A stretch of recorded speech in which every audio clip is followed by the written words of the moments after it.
Nobel Prize winner Rabindranath Tagore, Netaji Subhash Chandra Bose, Swami Vivekananda and Amartya Sen intellectual person के बीच में क्या कॉमन है? वेस्ट बंगाल, जो वर्ल्ड को अपनी नॉलेज की छाप छोड़ के गए हैं, जहां मुगल साम्राज्य से शुरू करके ब्रिटिश ईस्ट इंडिया कंपनी तक सबसे रिच था, वो आज स्ट्रगल क्यों कर रहा है? आज सबसे ज्यादा बीपीएल जो बिलो पॉवर्टी लाइन इंडिया में सबसे ज्यादा भिखारी है वो वेस्ट बंगाल में ही है। मोर देन 81,000 2011 में जो सेंसस हुआ था उसमें गवर्नमेंट का डाटा है। आज भी जहां लिटरेसी रेट वेस्ट बंगाल में 76% है, सबसे ज्यादा चाइल्ड मैरिज में 3rd नंबर में आता है। आज का सिचुएशन ऐसा क्यों है मैं आपको आगे बताता हूँ। पहले आपको पीछे ले चलता हूँ बंगाल की थोड़ी हिस्ट्री जानने के लिए। साल 1608 जब ब्रिटिश कंपनी इंडिया में आए थे, मुगल एम्पायर इंडिया में रूलिंग कर रहा था और डच, पोर्तुगीज, यूरोपियन ट्रेडर थे वो इंडिया में पहले से ही ट्रेडिंग कर रहे थे। मुगल एम्पायर जहांगीर को जाके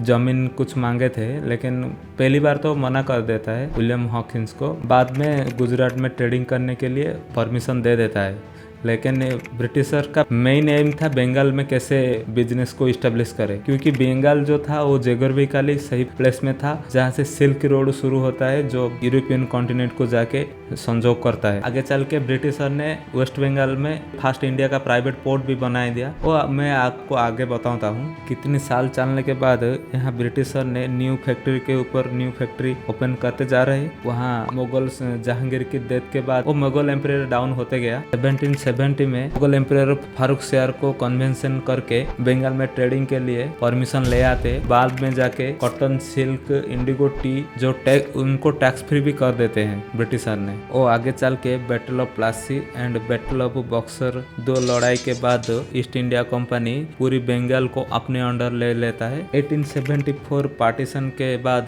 पूरी नॉर्थ ईस्ट और असम अलग हो जाता है। वही 1912 में बिहार अलग हो जाता है वेस्ट बंगाल से। आगे चल के 1936 में बिहार से भी उड़ीसा अलग हो जाता है। ऐसे जब बिहार बंगाल से डिवीजन हुआ, जो मिनरल था, नेचुरल मिनरल जो स्टोरेज था, वो भी बंगाल के हाथ से चला जाता है। इसी ईयर के अंदर ब्रिटिशर ने इंडिया की इतनी लूट की कि बंगाल में भूखमरी तक सिचुएशन आ गई। आगे चल के का जो चावल का, गेहूं का प्राइस लगभग 3 गुना बढ़ गया। इन्फ्लेशन 300% तक इंक्रीज हो गया। वही 1870 में ब्रिटिशर ने अपने लिए एक प्राइवेट पोर्ट भी बंगाल में डेवलप कर देते हैं। ड्यूरिंग वर्ल्ड वॉर अपने आर्मी को खाना खिलाने के लिए इतने गेहूं चावल लूट के ले जाते हैं। आगे चल के 1943 में बंगाल की हिस्ट्री के लिए एक ब्लैक डे था।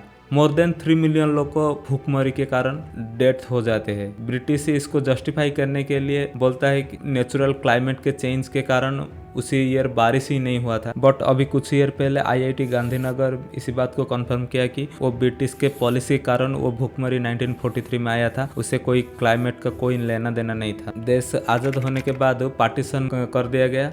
पार्टीशन से ईस्ट पाकिस्तान और बंगाल को अलग कर दिया गया। जितने तेजी से बंगाल का ग्रोथ हुआ नेशनल एवरेज ग्रोथ से, उतने तेजी से ही डाउन हो गया, क्योंकि जो जूट मिल था वो वेस्ट बंगाल को सिर्फ 5 ही मिला था, लेकिन जो रॉ मटेरियल आता था ईस्ट पाकिस्तान को चला गया। बाद में आगे चल के पाकिस्तान ने एक्सपोर्ट टैक्स बढ़ा दी और टैक्स बढ़ने के कारण वो फैक्ट्री भी बंद हो गया, जो आज का बांग्लादेश है। रेलवे इंफ्रास्ट्रक्चर को डेवलप करने के लिए जब सेंट्रल गवर्नमेंट प्रोजेक्ट दिया था, बंगाल में काफी इंडस्ट्री था। उसी समय बंगाल को काफी प्रॉफिट भी हुआ। लेकिन जो 1965 और 1971 में इंडो पाक जो 2 बार इंडिया ने लड़ाई की, उसमें देश का इकोनॉमी पूरी डाउन हो गया। इतने डाउन हो गया कि गवर्नमेंट रेलवे को डेवलप करने के लिए नजर भी नहीं दिया। इसी लड़ाई में सबसे ज्यादा नुकसान वेस्ट बंगाल को ही हुआ, क्योंकि जो फैक्ट्री रेलवे के मैन्युफैक्चरिंग को डिपेंडेंट थे, वो भी फैक्ट्री आगे चल के वो भी बंद हो गया। और भी काफी सारे रीजन है जो बंगाल को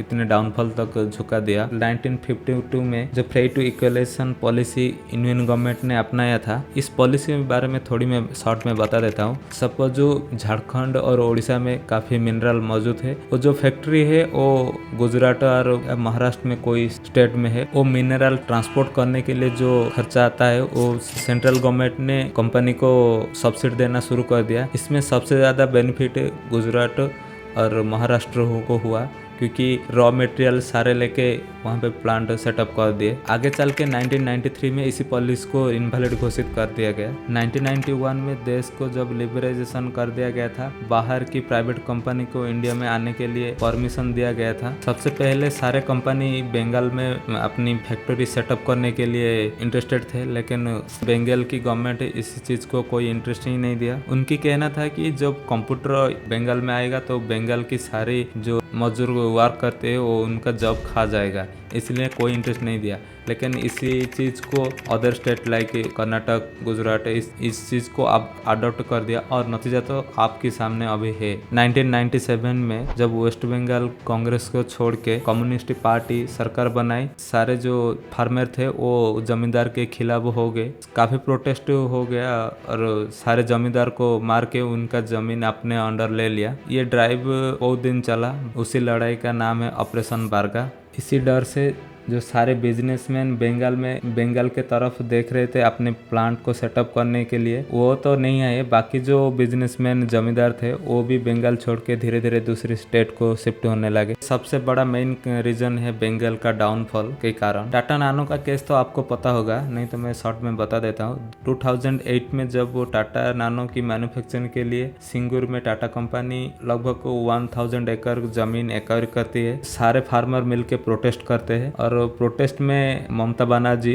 उसे समय पूरी सपोर्ट दिया था, मसीहा बन के उनके सामने खड़ा हो गया था और भूख हड़ताल कर दी थी। आगे चल के उनको भी काफ़ी सपोर्ट मिला, जो 2011 में सीएम भी बन गए। अभी करंट सीएम है बंगाल का। आगे चल के टाटा नानो कंपनी को क्लोज करना पड़ा। क्लोज करने के बाद वो फैक्ट्री को दूसरी स्टेट को शिफ्ट कर दिए, गुजरात में। 3 दिन के अंदर गुजरात गवर्नमेंट की जमीन एलोटेट कर दी। अभी तेजपुर में डीप सी पोर्ट बन रहा है जो उड़ीसा और बंगाल के पास है। इसी पोर्ट के लिए बंगाल गवर्नमेंट ने लगभग 3.1 बिलियन का जो अदानी पोर्ट बनाने के लिए जो टाई अप किया था, लेकिन वो भी अभी डिले होते जा रहा है। ये सारे प्रमुख रीजन है जो बंगाल को अभी भी नेशनल जो ग्रोथ हो रहा है उससे कम ग्रोथ हो रहा है बंगाल में। पॉलिटिकल अनस्टेबिलिटी के कारण बंगाल जो लोग है उनकी बीपीएल लेवल से अभी भी बाहर नहीं आ पा रहा है। आपका क्या ओपिनियन है नीचे कमेंट सेक्शन में लिखिए, और आप किसी के टॉपिक के ऊपर वीडियो देखना चाहेंगे वो भी